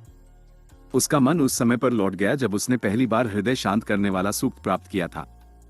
उसे वे शब्द याद आने लगे जिन्हें उसने अपने दिमाग में छपते देखा था, वही जिन्हें वह भूल गया था। जब लिनमू अपने ज्ञानोदय में खोया हुआ था, जुकोंग एक अलग परिदृश्य का अनुभव कर रहा था। उसने अंगूठी में स्थित वेदी से उठती हुई एक चकाचंद रोशनी देखी। उसने वेदी के पास जाने की हिम्मत नहीं की और वहीं रुक गया जहां वह था, क्योंकि अपनी पिछली मुठभेड़ के बाद वह फिर से पीड़ित नहीं होना चाहता था। जुकोंग के लिए एक आश्चर्यजनक रहस्य उद्घाटन में यह एक अद्वितीय तलवार की इच्छा, स्वॉर्ड इंटेंट, नहीं थी जो वेदी से उठी थी। इसके बजाय ये सुखदायक और शांत करने वाला बौद्ध आभा, बुद्धिस्ट ऑरा थी। उसने महसूस किया जैसे एक प्रख्यात बौद्ध भिक्षु पवित्र शास्त्रों का जाप कर रहा था और मन के अशुद्ध राक्षसों को भगा रहा था। इसी तरह का प्रभाव वर्तमान में उत्तरी कस्बे में भी हो रहा था। बौद्ध आभा की लहरें जो लिनमू के शरीर से फैल रही थी, उन्होंने पूरे कस्बे को कवर कर लिया था और उसके परे भी फैल गई थी। कस्बे के निवासियों ने महसूस किया कि उनके संघर्ष पहले की तरह भयानक नहीं लग रहे थे। एक नश्वर व्यक्ति जिन सांसारिक कष्टों को झेलता था, वे निवासियों के लिए कोमल हो गए। जो आक्रामकता और झगड़े कभी आम थे, वे अब दुर्लभ हो गए। निवासियों के चेहरों पर शांत भाव देखे जा सकते थे। यहां तक कि शिकारियों और भाड़े के सैनिकों ने भी, जिन्हें हाल ही में नुकसान हुआ था, उनके साथ समझौता कर लिया। शोक और स्वीकृति, जिसमें एक व्यक्ति को हफ्तों या महीनों लग जाते थे, एक दिन में पूरी हो गई। उत्तरी जंगल भी शांत हो गया था। पिछली बार इसे अद्वितीय तलवार की इच्छा द्वारा डराकर शांत किया गया था, लेकिन इस बार यह बौद्ध आभा द्वारा प्रदान की गई पूर्ण शांति के कारण शांत हुआ था। एक विस्तृत आंगन में एक आलीशान हवेली मौजूद थी। 2 लोग वर्तमान में इस हवेली में बैठे थे, अपनी चोटों से उबर रहे थे। ये 2 लोग कोई और नहीं बल्कि दादा और पोती की जोड़ी, जिंगवेई और दुआ के थे। हालांकि उनके शरीर पर कोई शारीरिक चोट नहीं देखी जा सकती थी, लेकिन उनकी पीली और कमजोर उपस्थिति कुछ और ही कह रही थी। दोनों ही सीनियर जुकोंग द्वारा लिनमू पर लगाए गए सुरक्षा कवच, वार्ड के कारण आंतरिक चोटों से पीड़ित थे। वे अब 1 महीने से अपनी चोटों से उबर रहे थे। फिर भी उनकी चोटें केवल 50% ही ठीक हुई थी। भले ही वे एक ऐसे फॉर्मेशन का उपयोग कर रहे थे जो उपचार में सहायता करता था, फिर भी उनके ठीक होने की दर धीमी थी। शारीरिक चोटों के साथ साथ उन्हें मानसिक आघात भी सहना पड़ा था, जो उनके कल्टीवेशन आधार को भी बाधित कर रहा था, जिसने बदले में उनके उपचार की गति को प्रतिबंधित कर दिया था। 1 महीने पहले लिनमू के साथ उनकी मुठभेड़ के दौरान उन्होंने एक ऐसे शक्तिशाली प्राणी की उपस्थिति का अनुभव किया था जिसकी मात्र छाप ने उनके कल्टीवेशन आधारों को हिला दिया था और उनकी नींव को अस्थिर कर दिया था। इस बात की भी प्रबल संभावना थी कि इसके कारण उनके भीतर मानसिक राक्षस, मेंटल डीमंस, विकसित हो जाएंगे। उन दोनों के बीच जिंग वेई ने अपनी पोती की रक्षा के प्रयास में प्रभाव का पूरा खामियाजा भुगता था। उसका अपना कल्टीवेशन आधार सील कर दिया गया था। इस प्रकार उसने अपने कबीले में विरासत में मिली वस्तु का उपयोग किया था। उस स्थिति में उसने मूल रूप से अपने कल्टीवेशन आधार पर लगी सील को तोड़ने का इरादा किया था, लेकिन वह जानता था कि उसके पास ऐसा करने के लिए पर्याप्त समय नहीं था। इसलिए उसके पास केवल एक ही समाधान बचा था, जो कि विरासत के खजाने हेirloom ट्रेजर का उपयोग करना था। जिंग वेई ने उस प्राणी की आंशिक उपस्थिति भी देखी थी जिसने लिनमू पर अपनी छाप छोड़ी थी। जिन 10 सुनहरी पीली आंखों को उसने देखा था, उन्होंने उसे उसकी आत्मा तक डरा दिया था। उन आंखों ने उसे ऐसे देखा जैसे वह गंदगी से भी कम मूल्य का हो। उसकी मात्र दृष्टि ने उसे अपनी मृत्यु दर के प्रति जागरूक कर दिया था। इससे सीखते हुए उसने लिनमू नाम के लड़के से खुद को दूर करने का फैसला किया था और इस तरह अपनी पोती के साथ एकांत में चला गया था। अचानक शांति की एक लहर आंगन में फैल गई और हवेली में प्रवेश कर गई। लहरों ने जिंग वेई और दुआ के शरीरों को ढक लिया, उनके मन में समा गई। उन्होंने महसूस किया जैसे उनका एक बड़ा बोझ कम हो गया और उनका सारा तनाव गायब हो गया। जो मानसिक राक्षस भ्रूण अवस्था में थे, उनका गला घोंट दिया गया। बौद्ध आभा की लहरों ने उनके अस्तित्व को समाप्त कर दिया और उनके दिमाग में शांति ला दी। जो घाव भरने में असमर्थ थे, वे अचानक बड़ी गति से ठीक होने लगे। उपचार फॉर्मेशन की सहायता से जिंग वेई और दुआ के जल्द ही अपनी इष्टतम स्थिति में लौट रहे थे। वुलिम शहर में शहर के मेयर के मनों के नीचे एक बड़ी गुफा मौजूद थी। इसी गुफा के भीतर एक कमजोर आदमी खून के एक बड़े कुंड में पालथी मारकर बैठा था। कुंड में खून उसके गले तक पहुंच गया था, जिससे केवल उसका सिर बाहर रह गया था। खून के कुंड के बाहर 4 बड़े नाद, ट्रफ्स, देखे जा सकते थे। ये नाद खून के कुंड में और अधिक खून ले जा रहे थे। खून की आपूर्ति अंतहीन लग रही थी, फिर भी खून का कुंड कभी नहीं भरता था, जिससे कोई सोच सकता था कि वो कहां गया। वर्तमान में कमजोर आदमी के चेहरे पर दर्द के भाव थे। वो इसे रोकने की पूरी कोशिश करता हुआ लग रहा था, फिर भी कुछ अनचाही कराहें उसके मुंह से निकल ही गईं। प्रत्येक दर्द भरी करा के साथ कुंड में खून हिलता था। अचानक शांति की लहर गुफा में प्रवेश कर गई और उसमें फैलने लगी। लहरें अंततः कमजोर आदमी तक पहुंची और उसका भाव शांतिपूर्ण हो गया। जो दर्द उसे अब तक परेशान कर रहा था, वह अब दूर हो गया था। कुछ मिनटों के बाद कुंड में खून दिखाई देने वाली गति से कम होने लगा और नाद में खून का प्रवाह तदनुसार बढ़ गया, ताकि कुंड में खून का स्तर स्थिर बना रहे। कुछ मिनटों के बाद कुंड में खून का कम होना बंद हो गया और नाद में खून का प्रवाह भी धीमा हो गया। कुछ समय बाद गुफा के मंद स्थान में लाल आंखों की एक जोड़ी धीरे धीरे खुली और हल्की हंसी की गूंज सुनाई दी। वापस उत्तरी कस्बे में लिनमू को ज्ञानोदय की स्थिति में प्रवेश किए 5 दिन बीत चुके थे। वो बिना हिले डुले एक ही मुद्रा में बैठा था, जिसके कारण उसके शरीर पर धूल की एक हल्की परत जम गई थी। झुकोंग धैर्यपूर्वक लिनमू के समाधि से जागने का इंतजार कर रहा था। इस अवधि के दौरान उसकी अपनी कल्टीवेशन की गति में भी तेजी आई थी। जब उसने यह अवतार बनाया था, तो उसने इसे अपना कोई भी कल्टीवेशन आधार नहीं दिया था। वो इस अवतार का उपयोग केवल अंगूठी में मौजूद बिल्कुल शुद्ध और परिष्कृत स्थानिक ऊर्जा, स्पेशल एनर्जी, को अवशोषित करने के लिए करने का इरादा रखता था। झुकोंग के मुख्य शरीर ने बहुत पहले ही अपनी क्षमता समाप्त कर दी थी। पिछले 10,000 वर्षों से उसके कल्टीवेशन आधार में कोई वृद्धि नहीं हुई थी। लिनमू के साथ उसकी मुठभेड़ ने उसकी आशा को नवीनीकृत किया था। इस प्रकार उसने स्थानिक ऊर्जा को अवशोषित करने और प्रक्रिया में लिनमू की सहायता करने के लिए यह अवतार बनाया था। पलक झपकते ही 2 और दिन बीत गए और अब लिनमू को अपनी समाधि में प्रवेश किए 1 सप्ताह हो गया था। अंत में 8वें दिन की सुबह लिनमू ने अपनी आंखें खोली। खुलने पर लिनमू की आंखें सुस्त और खाली लग रही थी, लेकिन धीरे धीरे वे चमक उठी और अपनी ताकत वापस पा ली। लिनमू ने चारों ओर देखा और याद किया कि वह कहां था। वह खड़ा हुआ और अपने शरीर पर जमी धूल को झाड़ दिया। उसने कमरे का दरवाजा खोला और बाहर निकल गया। लिनमू धूल के कारण असहज महसूस कर रहा था, इसलिए उसने स्नान करने का फैसला किया। वह आंगन के छोटे कुएं के पास गया और स्नान के लिए कुछ पानी निकाला। कुछ मिनटों के बाद लिनमू तरोताजा हो गया, लेकिन फिर अचानक उसका पेट गुड़गुड़ाने लगा। भूख की एक तीव्र लहर ने उसे मारा, क्योंकि उसे एहसास हुआ कि उसने शायद कुछ समय से खाना नहीं खाया था। उसने अंगूठी से जंगली जानवर का मांस निकाला और उसे पकाना शुरू कर दिया। इस बीच अंगूठी में जुकोंग स्थानिक ऊर्जा को अवशोषित करने में तल्लीन था। उसकी प्रगति बहुत अच्छी रही थी और उसने अपने कल्टीवेशन आधार को एक महत्वपूर्ण मात्रा में बढ़ा लिया था। उस पर बौद्ध आभा का प्रभाव उसकी सोच से कहीं अधिक था। इन 7 दिनों में जुकोंग की प्राप्ति पूरे महीने से अधिक थी। उसने अनुमान लगाया कि अगर वह किसी तरह इस गति को बनाए रखने में सक्षम रहा तो वो शायद 10 लाख से भी कम वर्षों में अपने पिछले कल्टीवेशन स्तर को पार करने में सक्षम होगा। हालांकि 10 लाख साल ज्यादातर लोगों के लिए अकल्पनीय समय होगा, लेकिन यह उसके जीवन काल का एक छोटा सा अंश मात्र था। उसके जैसे प्राणियों के लिए कल्टीवेशन में प्रगति करना बेहद कठिन था। उनकी गति को घोंघे की गति से भी धीमा माना जा सकता था। जुकोंग को अभी भी अच्छा लगा कि अवतार बनाकर फिर से शुरुआत करने का उसका निर्णय सही था। उसने सोचा कि क्या वो बूढ़ा राक्षस जानता था कि अंगूठी जैसी कोई वस्तु मौजूद है, क्या वो ईर्ष्या से हरा हो जाएगा। कुछ हजार साल पहले महान शून्य ग्रैंड वॉइड में एक विशाल मंच अंतरिक्ष में तैरता हुआ देखा जा सकता था। ये काले रंग का था और इसका आकार अथाह था। मंच की सीमाएं नहीं देखी जा सकती थी, जिससे कोई इसके वास्तविक आकार के बारे में सोच सकता था। इस विशाल मंच पर एक पुराना खंडहर मंदिर मौजूद था। मंदिर की दीवारें चितकबरी और खराब हो गई थी। ऐसा लग रहा था कि वे किसी भी क्षण ढह जाएंगी, फिर भी ऐसा नहीं हुआ और वे लंबी और अडिग खड़ी रहीं। आकाश को भेदने वाले सैकड़ों स्तंभों ने मंदिर की छत को थामे रखा था, जो हल्की रोशनी से चमक रही थी। एक विशाल आकृति ऊपर से विशाल मंच की ओर बढ़ रही थी। आकृति जल्द ही मंच पर उतरी और मंदिर की ओर चल दी। आकृति का शरीर पीला सफेद, 8 पैर और 10 सुनहरी पीली आंखें थी। यह कोई और नहीं बल्कि वॉइड वीवर मकड़ी जुकोंग था। जुकोंग मंदिर के गेट की ओर चला और उनके माध्यम से प्रवेश किया। भले ही जुकोंग का शरीर विशाल था, लेकिन उसे द्वारों से गुजरने में कोई समस्या नहीं हुई, क्योंकि वे और भी विशाल थे। मंदिर का अंदरूनी हिस्सा बाहर के समान ही दिखता था, सिवाय इसके कि उसके अंदर बड़ी संख्या में मूर्तियां और नक्काशी रखी गई थी। कुछ मूर्तियां और नक्काशी सजीव लग रही थी, जबकि अन्य गूढ़ थी, जिससे कोई उनकी उत्पत्ति में खो सकता था।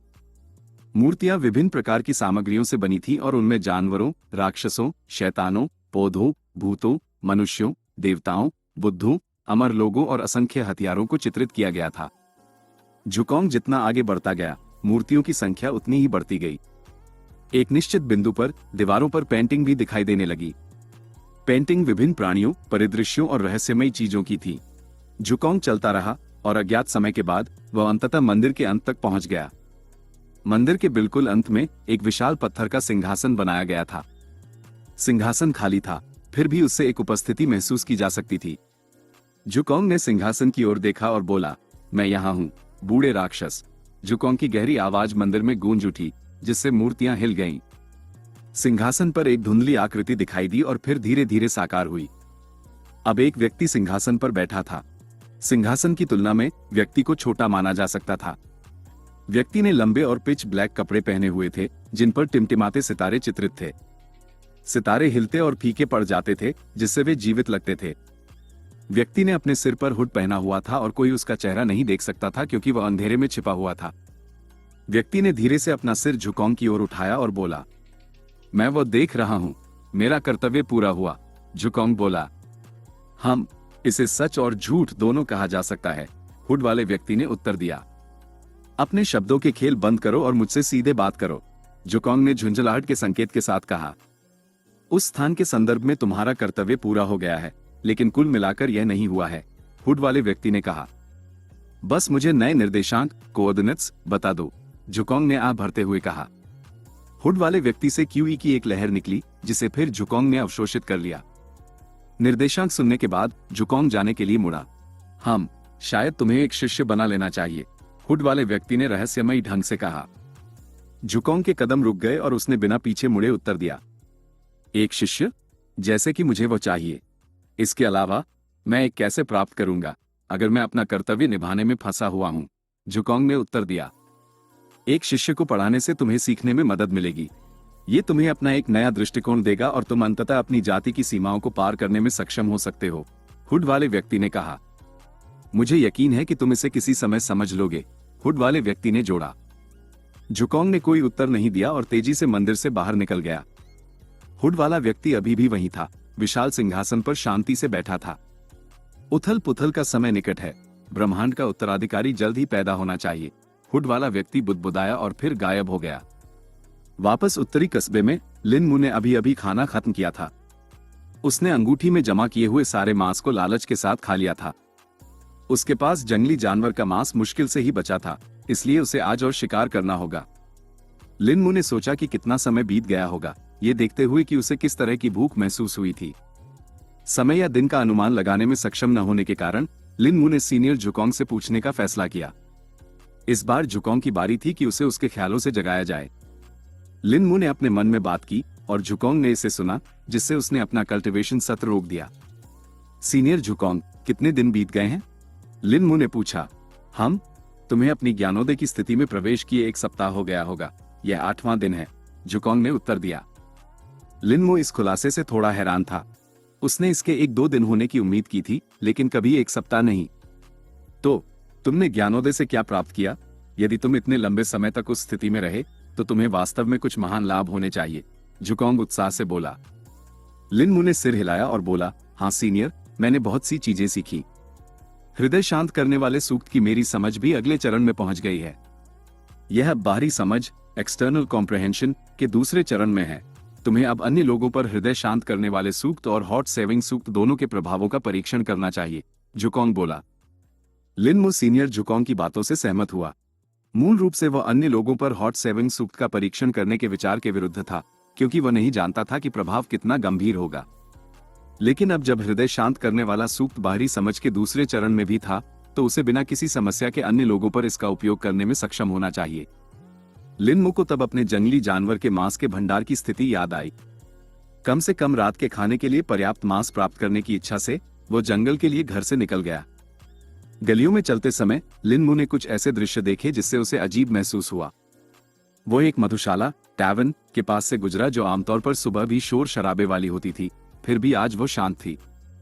अंदर के ग्राहक चुपचाप बैठे थे, शांति से अपनी पसंद का नशीला पदार्थ पी रहे थे। फिर वो बाजार से गुजरा और देखा कि वह भी अजीब तरह से शांत था। खरीदारी करने वाले लोग न तो मोलभाव कर रहे थे और न ही विक्रेताओं के साथ बहस कर रहे थे। जहां भी वह गया उसने समान दृश्य देखे। वो सोचने लगा कि क्या शहर के मेयर ने शोर पर प्रतिबंध लगा दिया है या कुछ और। सीनियर, कुछ गलत लग रहा है, लिन मू बुदबुदाया। वाकई ये संकेत बहुत अजीब हैं, जुकोंग ने कहा। लगता है कि बौद्ध आभा मेरी सोच से कहीं अधिक मजबूत थी। ये पूरे कस्बे या शायद उससे भी अधिक प्रभावित करने में सक्षम थी, जुकोंग ने सोचा। लिन मू ने अपने प्रयोग के लिए बेतरतीब ढंग से एक व्यक्ति को चुना। उसने हृदय शांत करने वाले सूक्त का जाप करना शुरू किया और इसका प्रभाव उस व्यक्ति तक फैलने दिया। अब जब वो बाहरी समझ के दूसरे चरण में था, तो वो स्वाभाविक रूप से जानता था कि यह कैसे करना है। हालांकि कुछ क्षणों बाद लिन मू उस व्यक्ति में कोई बदलाव नहीं देख सका। व्यक्ति अभी भी अपना पिछला काम कर रहा था और खरीदारी कर रहा था। इस विफलता से विचलित हुए बिना उसने विभिन्न प्रकार के लोगों पर इसका उपयोग करने की कोशिश की।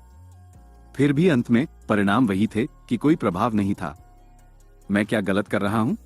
लिन मू अपने आप से बुदबुदाया। जुकोंग ये देखकर थोड़ा असमंजस में था कि लिन मू किसी भी व्यक्ति को प्रभावित करने में असमर्थ था।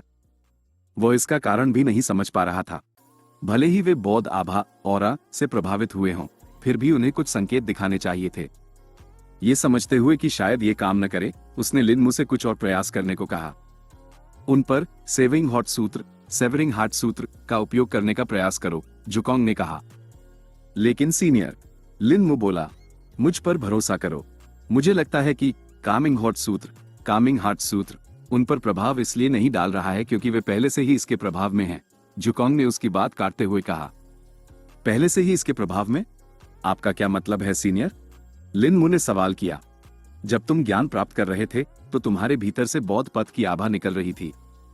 पहले मुझे इसकी सीमा का पता नहीं था, लेकिन अब इन लोगों को देखकर मैं कह सकता हूं कि यह बहुत शक्तिशाली थी, जुकोंग ने उत्तर दिया। लिन मू ने धीरे से सिर हिलाया और आगे बढ़ने का निर्णय लिया। उसने एक गहरी सांस ली और सेविंग हार्ट सूत्र का जाप शुरू किया। उसने एक अन्य व्यक्ति को चुना जो खरीदारी करता हुआ लग रहा था। सूत्र के प्रभाव उस व्यक्ति तक फैले और पल भर में असर दिखने लगा। उस व्यक्ति की आंखें सुस्त हो गईं और उसका चेहरा भावहीन हो गया। ऐसा लग रहा था मानो वो कोई कठपुतली हो जिसके धागे काट दिए गए हों। वह आदमी एक सब्जी विक्रेता के सामने खड़ा था और उसने कुछ सब्जियां हाथ में ली हुई थी। जब सूत्र ने उसे प्रभावित किया तो उसने सब्जियां पकड़े रखी और विक्रेता को पैसे दिए बिना ही वहां से चल दिया। विक्रेता ने यह देखा और अपने पैसे मांगने के लिए उसके पीछे गया। अरे, तुम बिना पैसे दिए ऐसे ही नहीं जा सकते, विक्रेता चिल्लाया। विक्रेता को उत्तेजित देखकर लिन मु थोड़ा हैरान हुआ क्योंकि बौद्ध आभा का प्रभाव रुक गया था। लेकिन कुछ ही सेकंड बाद विक्रेता फिर से शांत हो गया। वह आदमी जो सब्जियां ले गया था अब भी दूर जा रहा था। विक्रेता के पुकारने पर भी उसने कोई प्रतिक्रिया नहीं दी थी। विक्रेता ने यह देखकर आह भरी और उस आदमी का पीछा करने की जहमत उठाए बिना अपनी दुकान पर वापस चला गया। ये दिलचस्प है, जुकोंग बोला। अब उस आदमी पर कामिंग हॉट सूत्र का उपयोग करने का प्रयास करो, जुकोंग ने आदेश दिया। लिन मु ने सिर हिलाया और जाप शुरू किया। प्रभाव उस व्यक्ति तक पहुंचा और उसके चेहरे के भाव बदल गए। भावहीन चेहरे और सुस्त आंखों के बजाय उस पर एक शांत रूप दिखाई देने लगा। उसके चेहरे की चमक के साथ उसकी आंखों में बुद्धिमत्ता की एक निश्चित चमक लौट आई। प्रभाव काफी तेज और अचानक है, अन्य लोग इसे देख सकते हैं, लिन मु बोला। ये सच है, लेकिन मुझे लगता है कि यह अभ्यास का प्रश्न है। तुम्हें बस और अधिक अभ्यास की आवश्यकता है और फिर तुम इसे बेहतर ढंग से नियंत्रित करने में सक्षम हो जाओगे, जुकोंग ने सलाह दी। जी सीनियर, लिन मु ने पुष्टि की। लिन मु फिर दोनों सूत्रों के अन्य पहलुओं का परीक्षण करने निकल पड़ा। उसने उनकी अवधि और सीमा का परीक्षण किया। उसे पता चला कि सूत्रों की सीमा वर्तमान में 10 मीटर तक सीमित थी, जबकि इसके प्रभाव की अवधि 15 मिनट थी। हालांकि यदि वो जाप जारी रखता तो प्रभाव बना रहता। लिन मु को यह भी पता चला कि जितना अधिक वो अन्य लोगों पर इन दोनों सूत्रों का उपयोग करता था, वो उतना ही थक जाता था। ये थकान शारीरिक नहीं बल्कि मानसिक थी। यदि वो थकान के बावजूद इसका उपयोग जारी रखता तो जल्द ही एक तेज सिरदर्द उसे रोक देता। इन सब का परीक्षण करने में उसे 4 घंटे लग गए और उसे अपने परीक्षण विषयों टेस्ट सब्जेक्ट्स को भी बदलना पड़ा, क्योंकि वह बिना किसी संदेह के इतने लंबे समय तक यादृच्छिक रूप से लोगों का पीछा नहीं कर सकता था। इसके अलावा जिन लोगों पर उसने सूत्रों का परीक्षण किया उन्हें अजीब लगने लगा, क्योंकि उनकी भावनाएं अनकंट्रोल्ड हो रही थी। लिन मु अपनी किस्मत को और नहीं आजमाना चाहता था और निर्दोष लोगों को नुकसान नहीं पहुंचाना चाहता था, इसलिए उसने अपना प्रयोग रोक दिया। लिन मु फिर कस्बे से बाहर निकला और शिकार करने के लिए जंगल की ओर चल दिया। वह 10 मिनट बाद जंगल पहुंचा और बदलावों की तलाश की। जंगल भी सामान्य से थोड़ा शांत महसूस हो रहा था। हालांकि यह पूरी तरह से खामोश नहीं था, लेकिन शोर सामान्य से कम था। क्या प्रभाव जंगल तक भी फैल गया? लिन मु ने खुद से सवाल किया। ऐसा लगता तो है, हालांकि मुझे लगता है कि तीव्रता बहुत कम थी। जानवरों पर सूत्रों का प्रभाव मनुष्यों से अलग होना चाहिए। अधिकांश जानवरों में मनुष्यों की तुलना में भावनाओं का एक अलग सेट होता है, इसलिए तुम्हें विशिष्ट प्रभाव का परीक्षण स्वयं करना होगा, जुकोंग ने उत्तर दिया। तो मुझे कुछ जानवरों को पकड़ना होगा, लिन मु बड़बड़ाया। लिन मु जंगल के अंदर गया और जंगल की गहराई की ओर बढ़ गया।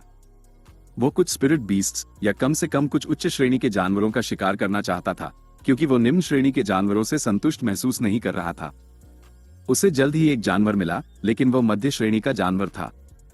समय बर्बाद न करते हुए लिन मु ने उसे तेजी से मार डाला और अंगूठी में रख लिया। कुछ मिनटों बाद उसका सामना एक उच्च श्रेणी के जानवर से हुआ। उस जानवर की त्वचा भूरे और हरे धब्बों वाली थी और उसके पैर छोटे थे। वह एक बछड़े के आकार का था और तेंदुए और बैल के मिश्रण जैसा दिखता था। उस जानवर की आवाज बहुत तीखी थी, जिसने लिन मु को थोड़ी देर के लिए डिसोरिएंटेड कर दिया। जब लिन मु दिशाहीन था तो जानवर उस पर झपटा, जिससे उसे स्किल फ्लिकर का उपयोग करके बचना पड़ा। बचने के बाद वो घूमा और जानवर पर प्रहार किया, जिससे वह मारा गया। उसने शव को सुरक्षित रख लिया और अपना शिकार जारी रखा। लिन मु ने 4 घंटों में 4 उच्च श्रेणी के जानवरों और 9 मध्य श्रेणी के जानवरों का शिकार किया, लेकिन उसे अभी भी कोई स्पिरिट बीस्ट नहीं मिला। जब सूरज डूबने वाला था तभी उसका सामना एक स्पिरिट बीस्ट से हुआ। यह उसी प्रकार का जानवर था जिसका उसने पहले शिकार किया था। वह जानवर एक पेड़ की चोटी पर छिपा हुआ था और उसका पीछा कर रहा था। लिन मु को उसकी सटीक स्थिति जानने के लिए अपनी स्पिरिट सेंस का उपयोग करना पड़ा। वह जानवर उससे करीब 4 मीटर की दूरी पर था। इसकी पुष्टि होने पर लिन मु ने दूसरी स्किल ब्लिंक का उपयोग किया और शाखा पर प्रकट हुआ। जानवर इससे चौंक गया और प्रतिक्रिया नहीं दे सका। लिन मु ने अपनी छोटी तलवार उसकी पीठ में घोंप दी और उसकी जीवन लीला समाप्त कर दी। फिर उसने शव को रख लिया और कस्बे में लौटने का निर्णय लिया। अपनी स्पिरिट सेंस की सीमा बढ़ाना निश्चित रूप से एक अच्छा निर्णय था, लिन मु ने सोचा। आकाश काला हो गया था और बर्फबारी शुरू हो गई थी। जानवरों की चीखें फीकी पड़ गई थी और उनकी जगह जमने वाली बर्फ की खामोशी ने ले ली थी। कस्बे के रास्ते में लिन मु ने सड़क के किनारे खड़े लोगों का एक छोटा समूह देखा। उन सभी ने गहरे भूरे रंग के कपड़े पहने हुए थे और उनके चेहरे ढके हुए थे। लिनमू ने उन 6 अंधेरे कपड़ों वाले व्यक्तियों को देखा जो उससे 100 मीटर की दूरी पर खड़े थे। उन्होंने भी उसी क्षण लिनमू को देख लिया। वे तनाव में आ गए और अपनी तलवारों की मूठ पर हाथ रख लिए। ऐसा लग रहा था जैसे वे पुरुष कुछ छिपा रहे थे, क्योंकि वे अपने पीछे कुछ ढकने की कोशिश कर रहे थे। उन पुरुषों को देखकर लिनमू भी घबरा गया, क्योंकि वह बता सकता था कि निश्चित रूप से कुछ गलत था। मुझे लगा था कि रास्ते पहले ही बंद कर दिए गए हैं। अब हम क्या करें बड़े भाई? गहरे कपड़ों वाले पुरुषों में से एक बोला। धिक्कार है, वे लोग एक काम भी ठीक से नहीं कर सकते, दूसरे आदमी ने कहा। चुप रहो, ये सिर्फ एक बच्चा है, हम इसे भी ले लेंगे। मालिक कुछ अतिरिक्त सामान से खुश ही होंगे, बड़े भाई, नाम के आदमी ने कठोरता से कहा। 6 लोगों में से सबसे पहले प्रतिक्रिया करने वाला व्यक्ति बिल्कुल दाईं ओर वाला आदमी था। वह लिनमू की ओर चला और फिर दौड़ने लगा जैसे ही उसने अपनी म्यान से तलवार निकाली। ध्यान केंद्रित करो और खुद को तैयार करो। अपनी स्पिरिट सेंस का उपयोग करो, वहां कल्टिवेटर्स हो सकते हैं, जुकोंग ने दृढ़ स्वर में कहा। लिनमू ने सहज रूप से कामिंग हॉट सूत्र का जाप शुरू किया। उसका मन शांत हो गया और वह स्पष्ट रूप से सोच सकता था। उसकी ओर आ रहे आदमी की गति थोड़ी धीमी हो गई और वह उस आदमी के पदचिह्नों को देख सकता था। जैसे ही वह आदमी लिनमू की स्पिरिट सेंस की सीमा में आया, उसने पता लगा लिया कि वह आदमी कल्टिवेटर नहीं था और इसके बजाय बॉडी टेम्परिंग रेल्म के 9th रैंक पर था। आश्वस्त होकर लिनमू ने अपनी तलवार निकाली, अपना हाथ सीधा किया और एक मुद्रा स्टांस में आ गया। लिनमू उस आदमी की तलवार से बचने के प्रयास में एक तरफ झुक गया और बाल बाल बचा। वह करीब था। लिनमू बड़बड़ाया। तुम अगले वाले से नहीं बच पाओगे, उस आदमी ने कहा। वह आदमी फिर से लिनमू के पास आया और उस पर प्रहार किया, जिसे उसने अपनी छोटी तलवार से रोक दिया। लिनमू ने फिर पीछे धकेला और तलवार को हटा दिया। कैसे? लिनमू की ताकत देखकर वह आदमी चिल्लाया। लिनमू को उस आदमी पर बढ़त हासिल थी, क्योंकि वह पहले से ही बॉडी टेम्परिंग रेल्म के 10th रैंक में था, साथ ही ची रिफाइनिंग रेल्म के मिड स्टेज का एक कल्टिवेटर भी था। उस आदमी के साथियों ने यह देखा और वे उसे चेतावनी देने ही वाले थे कि आह! वह आदमी चिल्लाया, क्योंकि उसके दिल के पार तलवार घोंप दी गई थी। लिनमू ने उस क्षण का लाभ उठाया जब वह आदमी सदमे में था और उसके दिल के पार वार किया। अगले ही पल वह आदमी गिर पड़ा, जिससे लिनमू का ध्यान मुक्त हो गया। चौथे भाई, नहीं, गहरे कपड़ों वाले उस आदमी ने चिल्लाया जो पहली बार बोला था। वह मजबूत है, हमें सावधान रहना होगा। 5वें, 6ठे, उसका ध्यान खींचो, तीसरा उस पर पीछे से हमला करो, बड़े भाई ने कहा। दूसरे भाई, प्रहार करने के लिए सही क्षण की प्रतीक्षा करो। ये लड़का साधारण नहीं है, बड़े भाई ने फिर कहा। 5वें और 6ठे नाम के व्यक्ति विपरीत दिशा से लिनमू की ओर बढ़े, जबकि तीसरे नाम का व्यक्ति लिनमू के चारों ओर घूमने लगा। शेष 2 आदमी लिनमू को घूर रहे थे, किसी अवसर की तलाश में। ये जानते हुए कि उसके लिए एक साथ 3 लोगों के खिलाफ जाना मुश्किल होगा, लिनमू ने पहले ही उन्हें अलग करने का फैसला किया। लिनमू ने अपनी अंगूठी से कुल्हाड़ी निकाली और अपनी भुजाओं को स्पिरिट ची से सुदृढ़ किया। ये देखकर कि लिनमू के हाथ में अचानक से एक कुल्हाड़ी आ गई है, आगे बढ़ रहे तीनों आदमी थोड़े स्तब्ध रह गए। इस मौके को पकड़ते हुए लिनमू ने अपनी पूरी ताकत से 6ठे भाई नाम के आदमी पर कुल्हाड़ी फेंक दी। हवा में कुल्हाड़ी के घूमने की आवाज सुनाई दी और फिर वह उस आदमी की छाती में धंस गई। एक शब्द भी बोलने में असमर्थ, वह आदमी जमीन पर गिर गया। उसके जीवन या मृत्यु का पता नहीं चला। पीछे हटो, वह एक कल्टिवेटर है, उसके पास एक स्पेशल ट्रेजर है, दूसरे भाई ने चिल्लाकर कहा। जल्दी, बड़े भाई ने अपने जबड़े कसते हुए कहा। अब जब युद्ध उसके पक्ष में झुक रहा था, लिनमू धीमा नहीं पड़ना चाहता था और बढ़त नहीं छोड़ना चाहता था। उसने सहज रूप से सेविंग हॉट सूत्र का जाप किया और 5वें और तीसरे भाई, इन 2 पुरुषों को लक्षित किया। दोनों पुरुषों की गति धीमी हो गई क्योंकि उनकी आंखें सुस्त हो गईं। लिनमू ने आगे ब्लिंक किया और उन दोनों पुरुषों के पास प्रकट हुआ। अपनी छोटी तलवार को स्पिरिट ची से बढ़ाते हुए लिनमू ने एक ही सहज प्रहार में दोनों पुरुषों को काट दिया। उन दोनों पुरुषों की सुरक्षा एक स्पिरिट वेपन की तीक्ष्णता का विरोध नहीं कर सकी, इसलिए वे 2 हिस्सों में बंट गए। इस घटनाक्रम से भयभीत और आग बबूला होकर शेष 2 आदमी चिल्लाए और लिनमू की ओर दौड़ पड़े। उनकी आंखों में गुस्सा जल रहा था, क्योंकि उन्हें लिनमू को कम आंकने का पछतावा था। अगले ही पल बड़े भाई नाम का व्यक्ति लिनमू के पास पहुंचा और अपनी तलवार से उस पर प्रहार किया। लिनमू ने उसके कल्टिवेशन को महसूस किया और अनुमान लगाया कि वह ची रिफाइनिंग रेल्म के मिड स्टेज पर है। एक बकलर से प्रहार को रोकते हुए लिनमू एक तरफ मुड़ गया। अचानक लिनमू की स्पिरिट सेंस ने पीछे से उसकी ओर आती हुई किसी चीज का पता लगाया। आने वाली वस्तु से बचने में असमर्थ लिनमू ने फ्लिकर्ड किया और फिर वह वस्तु उसकी पीठ से होकर गुजर गई। उसने उस वस्तु को देखा और पाया कि वह एक छोटा खंजर था जिससे एक काला तरल टपक रहा था। सावधान, उसके पास कुछ रहस्यमय युद्ध तकनीकें हैं, दूसरे भाई ने चेतावनी दी। लिनमो बड़े भाई नाम के व्यक्ति के पीछे ब्लिंक कर गया और उस पर वार किया। दूसरे भाई ने यह देखा और उसे रोकने के लिए आगे कूदा। धिक्कार है, लिनमो ने कोसा। लिनमो ने छोटी तलवार को अंगूठी में रख दिया और बिना किसी रुकावट के उससे भाला निकाल लिया। छोटी तलवार से बल खो जाने के कारण दूसरे भाई की तलवार सीधे आगे निकल गई, जिससे लिनमो फ्लिकर होकर दूर हट गया। फिर अपने पैरों को धुरी के रूप में उपयोग करते हुए लिनमो घुमा और भाले को दूसरे भाई के जबड़े में छेद दिया। भाला उसके जबड़े के निचले हिस्से से घुसा और उसकी खोपड़ी के ऊपरी हिस्से से सीधे बाहर निकल गया। तुम, बड़े भाई ने अपनी आवाज में बड़े गुस्से के साथ कहा। उस आदमी की बातों की परवाह न करते हुए लिनमो उस पर झपटा। उस आदमी की आंखें फैल गईं क्योंकि उसने अपनी जीभ काट ली और कुछ खून थूक दिया। अपने बाएं हाथ से इशारा करते हुए उस आदमी ने हवा में कुछ प्रतिरूप पैटर्न बनाया। अगले ही पल उसके चेहरे पर नसें दिखाई देने लगी और उसकी आंखें लाल हो गई। वो एक सैक्रिफिशियल टेक्निक का उपयोग कर रहा है, तुम्हें इसे जल्दी खत्म करना होगा, जुकोंग ने तत्परता के साथ कहा। लिनमो ने अपनी छोटी तलवार से एक हमले को रोका, जिससे वो दर्द से पीछे हट गया। उस आदमी की ताकत लगभग 3 गुना बढ़ गई थी क्योंकि लिनमो मुश्किल से उससे बच पा रहा था। मैं सीधे मुकाबले में उससे नहीं जीत पाऊंगा, मुझे कोई और रास्ता ढूंढना होगा, लिनमो ने सोचा। लिनमो ने फिर उस आदमी की बांह पर वार किया, जिसे उसने अपनी तलवार से रोक दिया। लेकिन इसी क्षण लिनमो ने स्किल फ्लिकर का उपयोग किया और छोटी तलवार उस आदमी की तलवार के पार निकल गई।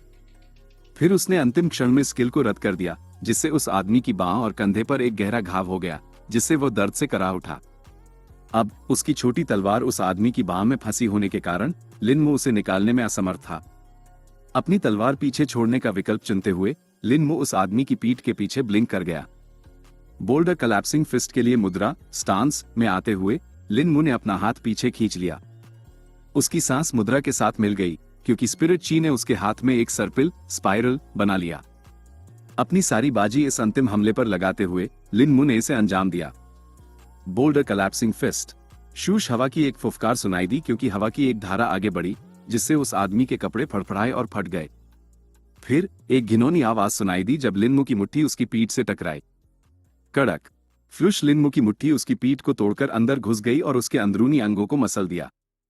मुट्ठी फिर छाती को छेदकर बाहर निकल गई और उस आदमी के पिसे हुए अंदरूनी अंगों का छिड़काव किया। अब मृत व्यक्ति जमीन पर खड़ा रह गया था और लिनमो की कोहनी उसके अंदर धसी हुई थी। लिनमो ने फिर धीरे से अपना खून से लथपथ हाथ बाहर निकाला और बेदम होकर जमीन पर बैठ गया। उसने जो किया था उसे देखकर उसे मितली महसूस हुई, लेकिन फिर कामिंग हॉट सूत्र के प्रभावों ने उसके लिए इसे सुलझा दिया। वह भयानक था, लिनमो बोला। तुम्हें जल्द ही इसकी आदत हो जाएगी, जुकोंग बोला। कम से कम तुमने अपनी सूझबूझ बनाए रखी। उन लोगों को हराने के लिए अच्छा काम किया, मैं निश्चित रूप से सुधार देख सकता हूं, जुकोंग ने फिर हंसते हुए कहा। यह सब सीनियर के मार्गदर्शन के कारण था, लिनमो ने विनम्रता से उत्तर दिया। सीनियर जुकोंग उसे तब भी सुझाव देते थे जब वो प्रशिक्षण लेता था, जिससे उसे सुधार करने में मदद मिली थी। हालांकि सीनियर जुकोंग की खुद की लड़ने की शैली बिल्कुल अलग थी, फिर भी वो उसे सुझाव देने के लिए पर्याप्त अनुभवी थे। शायद अगर उन्होंने कभी जनता को व्याख्यान देना शुरू किया तो अमर इमॉर्टल्स भी इसका लाभ उठाने के लिए उपस्थित होंगे। अब क्या तुम अपनी लूट स्पॉइल्स पर नजर नहीं डालोगे? जुकोंग बोला। हाँ, लिनमो ने खड़े होते हुए उत्तर दिया। पहली चीज जो लिनमो ने की वह थी शवों को अंगूठी के अंदर जमा करना। इसके बाद वो उस स्थान पर गया जहां 6 आदमी मूल रूप से खड़े थे। उस स्थान पर एक बड़ी चट्टान रखी हुई थी जो कुछ छिपाती हुई लग रही थी। लिनमो ने चट्टान की ओर देखा और उसके पास खून का एक छोटा सा कुंड देखा। उसने उसके पीछे देखा और कुछ ऐसा देखा जिसने उसे चौंका दिया। गनमा। आज की वीडियो बस यही तक थी। मिलते हैं अगले वीडियो में। तब तक के लिए bye bye, tata, take care.